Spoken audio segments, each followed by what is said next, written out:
Good morning बच्चों। आज हम लोग केमिस्ट्री का पार्ट 4 पढ़ेंगे। पार्ट 4 इसमें पढ़ेंगे। देखिए, हमने संयोजन अपक्रिया और वियोजन अपक्रिया के बारे में बात कर चुके हैं। अब हम बात करेंगे विस्थापन अपक्रिया के बारे में। विस्थापन अपक्रिया विस्थापन अपक्रिया क्या होती हैं? ये ऐसी अपक्रियाएं होती हैं जिसमें एक अभिकारक के परमाणु या परमाणु का समूह दूसरे अभिकारक के परमाणु या परमाणु के समूह से विस्थापित हो जाता है।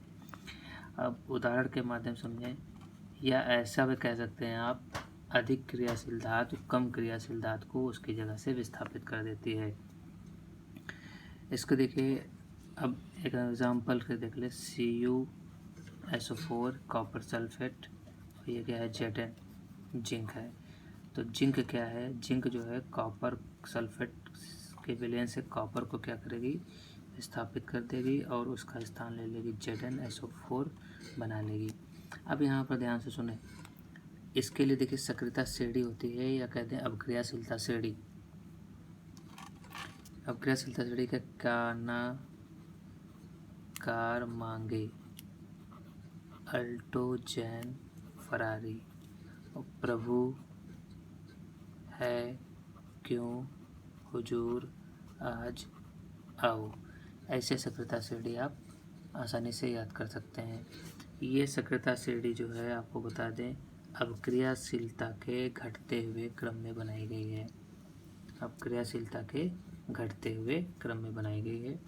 जो ऊपर वाले धातु में अधिक क्रियाशील हैं, जो नीचे वाले धातु में हैं वो कम क्रियाशील हैं।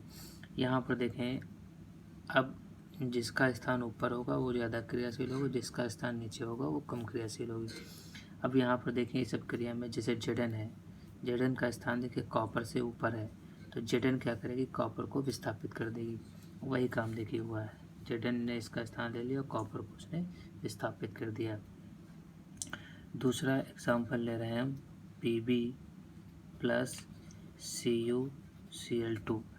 अब बताओ, देखो Pb का स्थान देखो कॉपर से ऊपर है, तो Pb क्या करेगी? कॉपर को विस्थापित कर देगी। कॉपर से विस्थापित हो गया, क्या बना दिया? PbCl2। एक और ले लेते हैं एग्जाम्पल, तो बोलते हैं FeCuSO4। तो देखो Fe क्या करेगी? Fe का स्थान देखो कॉपर से ऊपर है, तो Fe कॉपर को विस्थापित कर देगी। ये कॉपर निकल जाएगा और ये FeSO4 बन जाएगा। तो ये सब क्या है? विस्थापन अपक्रिया के उदाहरण हैं। इसमें देखें, आपके लिए नोट्स ये प्रिपेयर है पहले से ही, तो इसको आप वीडियो पॉज करके आप आसानी से इसको आप लिख लीजिए, ठीक है। अब देखिए, हम सक्रियता श्रेणी जो हमने अभी बताई है आपको, ये वाली, इसको आप समझें।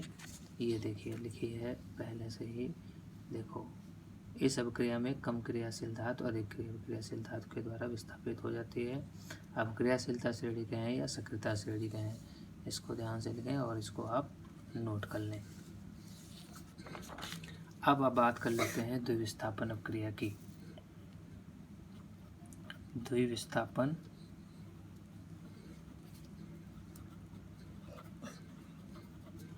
अपक्रिया, द्विविस्थापन अपक्रिया क्या है? इसमें देखिए, ये ऐसी अपक्रियाएं होती हैं जिनमें आयनों का आदान प्रदान होता है, उसे द्विविस्थापन अपक्रिया कहते हैं। इसको समझेंगे एक एग्जाम्पल के द्वारा। एग्जाम्पल में देखो क्या लिखा है, Na2SO4 प्लस हम बेरियम क्लोराइड ले लेते हैं। अब आप देखो, इसमें आयन देखो, Na के ऊपर प्लस चार्ज होता है और सल्फेट के ऊपर SO4 2- होता है, और यहाँ पर देखिए बेरियम के ऊपर 2+ होता है और Cl के ऊपर माइनस चार्ज होता है।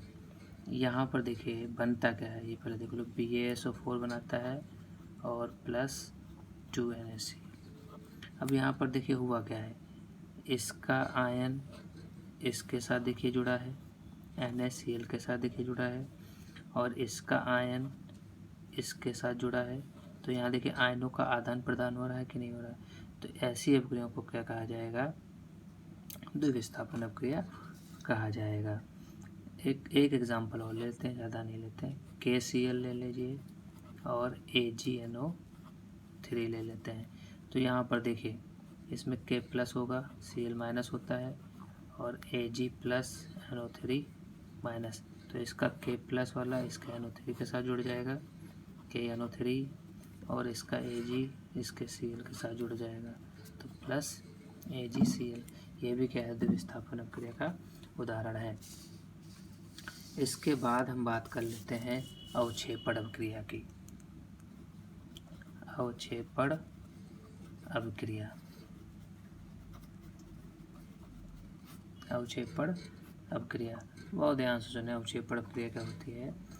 जिस अपक्रिया में अविलेय लवण यानी कि जो पूरी तरीके से डिजॉल्व इसमें ना हो किसी विलयन में, तो अविलेय लवण अवक्षेप जिसे कहा जाता है प्राप्त होता है, वह अपक्रिया अवक्षेपण अपक्रिया कहलाती है।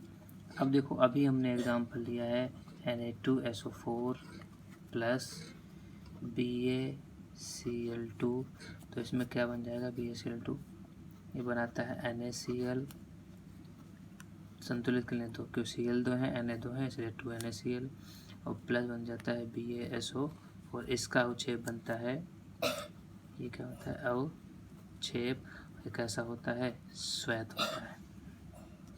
इसका BaSO4 का श्वेत अवक्षेप बनता है, और इस अपक्रिया में अवक्षेप बन रहा है तो इसको क्या कहेंगे, अवक्षेपण अपक्रिया कहेंगे। अब थोड़ा सा समझो आप, कुछ हम इंस्ट्रक्शन पॉइंट, इम्पोर्टेंट पॉइंट बता रहे हैं, कुछ इम्पोर्टेंट पॉइंट हैं उनको ध्यान दीजिए आप लोग। देखिए, अगर अपक्रिया में, थोड़ा सा समझ लीजिए आप, यहाँ हम आपको, अगर अपक्रिया में ठोस हो गई कोई चीज़ तो उसके लिए ऐसे लिखा जाएगा, कोई चीज़ गैस होगी तो उसके लिए स्मॉल g लिखा जाएगा, कोई चीज़ द्रव होगी तो उसके लिए लिक्विड लिखा जाता है, और कोई चीज़ जली होगी, जली विलयन होगा तो उसके लिए एक्वस लिखा जाता है। और अगर कोई गैस मुक्त हो रही है तो उसके लिए अपर तीर का निशान लगाया जाता है। अगर कहीं अवक्षेप बनना है तो उसके लिए नीचे की ओर तीर का निशान लगाया जाता है। तो ये कुछ पॉइंट हैं, ऐसा आपकी बुक में लिखा मिलेगा आपको, तो ये आपकी जानकारी के लिए बात हो गई। अब देखिए अगला टॉपिक क्या है, अवक्षेपण अपक्रिया हो गए। अपचयन अथवा ऑक्सीकरण अपक्रिया है।